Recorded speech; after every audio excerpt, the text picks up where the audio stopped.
Hi everyone, this is Marianne and welcome to my channel. Today is January 3, the third day of 2018, and most people have already gone back to work, but we still have 3 more pens to go through for the 12 pens of Christmas from Everything Calligraphy.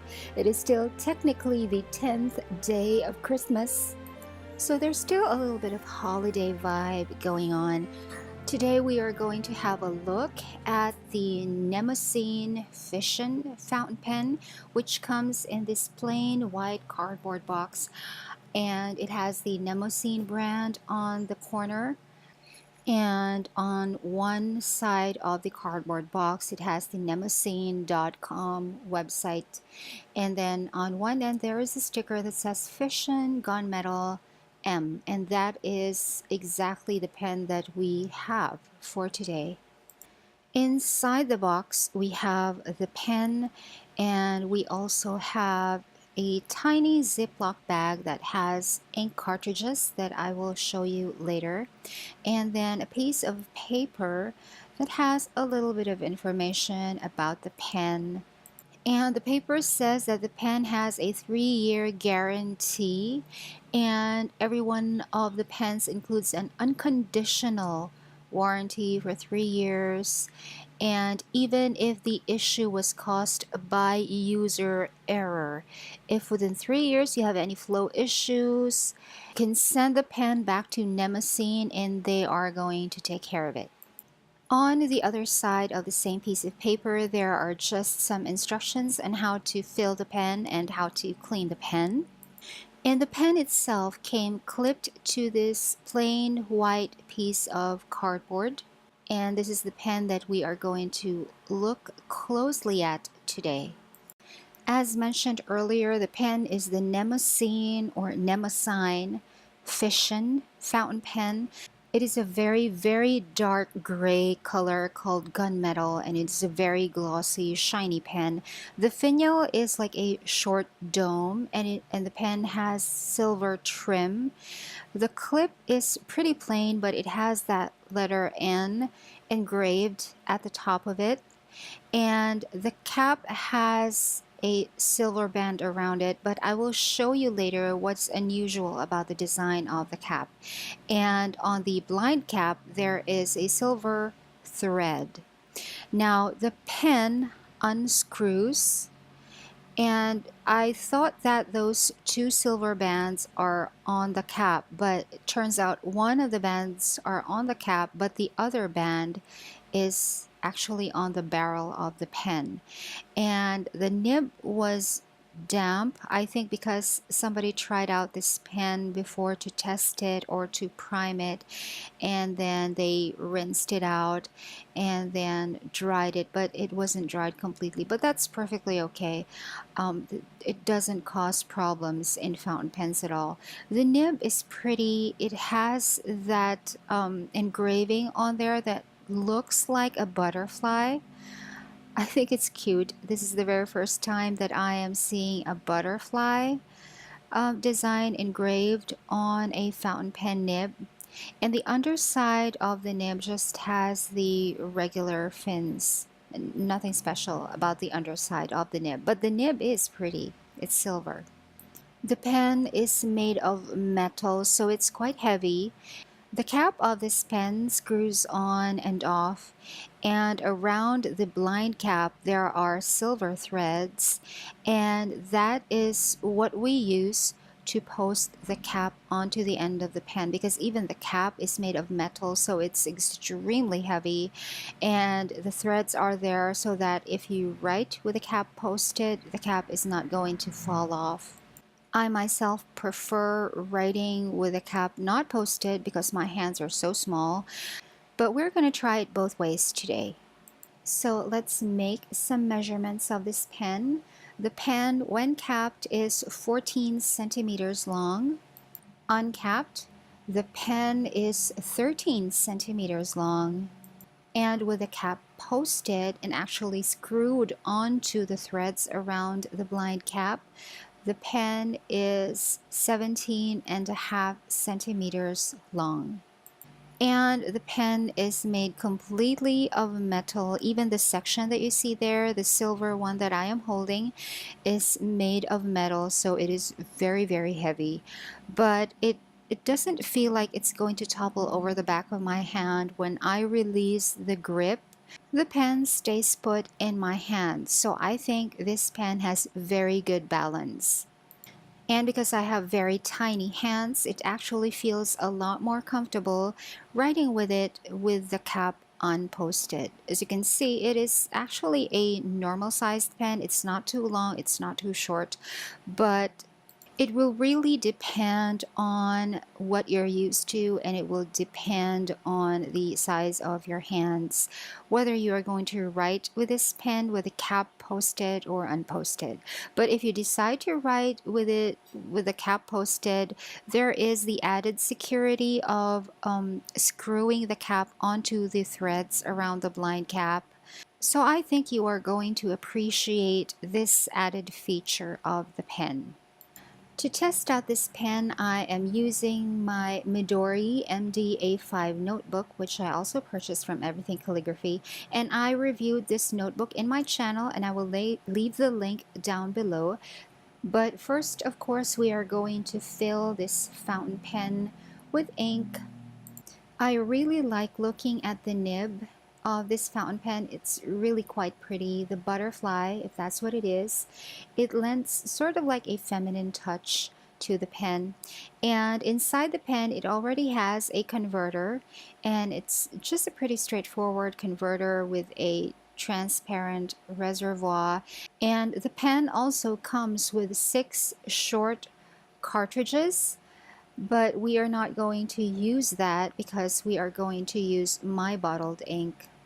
Now, this converter has a teeny tiny transparent ball inside the reservoir, and that is the agitator. And the purpose of that is to ensure that the ink inside the converter keeps moving and keeps flowing. Today we are going to use the ink J. Herbin Lire Sauvage. I also have a full bottle of this in Metro Manila, but I'm not in Metro Manila, so the sample vial is all that I have with me. But I can use a bright ink with some degree of confidence in a black or almost black pen. Some inks do stain light colored fountain pens, like the reds and the oranges and the bright pinks. They stain white pens and transparent pens. So it's better to use the bright colored inks with black pens or almost black pens, or pens that have metal sections on them so that it won't stain. EverythingCalligraphy.com also has available a lot of sample vials of practically all of the inks that they carry, so it's a good option to have when you're not yet sure of what ink you really want to use. So I was able to fill the pen already, and it did not fill the entire converter completely, which is what always happens with converters. We can't really fill an entire converter completely with ink in just one go. It takes a little bit of effort, and I have a video in my channel about how I was able to fill a Pilot Metropolitan converter completely, and I will link that down below just in case you're interested to try that out. And I think because I have noticed that the pen has been tested before, it has been probably been soaked before, or it has been primed before, using a pen for a few times helps in priming it. It writes very, very smooth. It does not skip, and it is extremely consistent, as you can see from the writing sample that I have so far. But I have also noticed that it's a little bit dry. I am actually extremely familiar with this particular ink because this is what I use for every day in my planner, and definitely that green that we see being written by the Nemosine Fission, it looks a little bit lighter, a little bit washed out because the pen is dry. As you can see, there is very little shading on this writing sample. There is some amount of shading visible, specifically at the end of the last strokes, but nothing more really. And that is because this pen is a dry writer. But if you're not really particular about how wet or how dry a pen writes, and if you don't really like wet writers, then you will like this pen because it is very smooth. It has a very good consistency and it does not skip. It is extremely reliable. But if you prefer wet writers, then you probably will not be happy with this pen. Like I am not happy with this pen because you know by now that I prefer wet writers. When I tried writing in print, then it showed more shading because print writing has more short strokes and that shows more shading compared with cursive, which is a series of long continuous lines. But dry writing aside, I can appreciate that the pen really does not skip. I've had my fair share of pens that skip and they're extremely annoying. So it's a very good thing that this pen does not skip at all. I also did that test to see if the pen can write using its own weight, and I have to say that it delivers flawlessly, as you can see. This is usually the mark of a pen with good ink flow because this means that you don't have to press down on the pen at all to write with it. And that is really the best thing about fountain pens is that you really don't have to exert any pressure on the paper at all. And so you can write longer without cramping. So I went ahead and wrote more with this pen to see how it behaves. And I paid a little bit more attention to where it exhibits shading. So I wrote down one sentence and identified at exactly what point the handwriting showed distinct shading. And I have seen that shading is visible only about a couple of times with each line, and it shows up only with the letter I because my letter I's don't really connect with the letters that come after it, so my eyes are short, and that's what shows shading. And by the way, my handwriting is not really true cursive because true cursive is when your entire words are composed of one continuous line. I was taught schoolhouse cursive when I was little, so I am very familiar with the technique. However, as I grew older, I sort of chopped up my words. So this is the kind of cursive that I have now, and this is the cursive that I feel most comfortable with, and this is the cursive that I write with the most speed.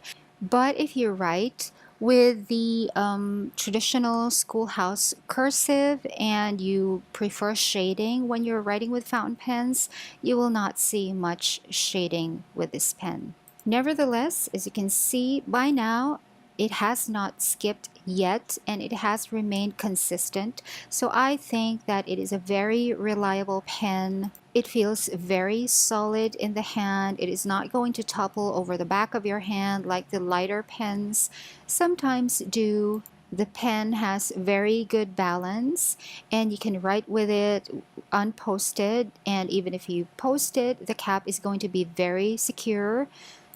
The nib is not made of gold, so it is just a little bit rigid. But if you're not looking for any flex in a pen, this is a good pen to have. And I actually tried flexing the pen a little bit and it really, really did not flex, you guys.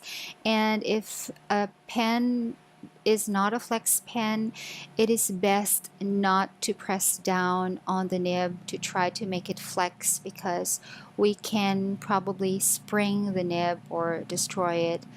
But despite my complaints that the pen is a dry writer, I still do recommend this pen for you because as you know by now that the pen writes wetly is just my own personal preference. This pen comes at a good price, and at the everythingcalligraphy.com website, you have the added option of adding an Elias leather pen case to your order for a minimal price. I think it's on promo. Elias is a local leather brand that is also available on everythingcalligraphy.com. I think that's a pretty nice touch. And Everything Calligraphy delivers to all locations in the Philippines via private courier, and they also deliver internationally. And that is what I think of the Nemosine Fission, our pen number 10 from the 12 Pens of Christmas from everythingcalligraphy.com. I also have a video review of the everythingcalligraphy.com online store in my channel, and I have linked it down below. I hope you're enjoying this series so far. We still have 2 more pens to go, and I hope you catch me again tomorrow for pen number 11. Thanks for watching!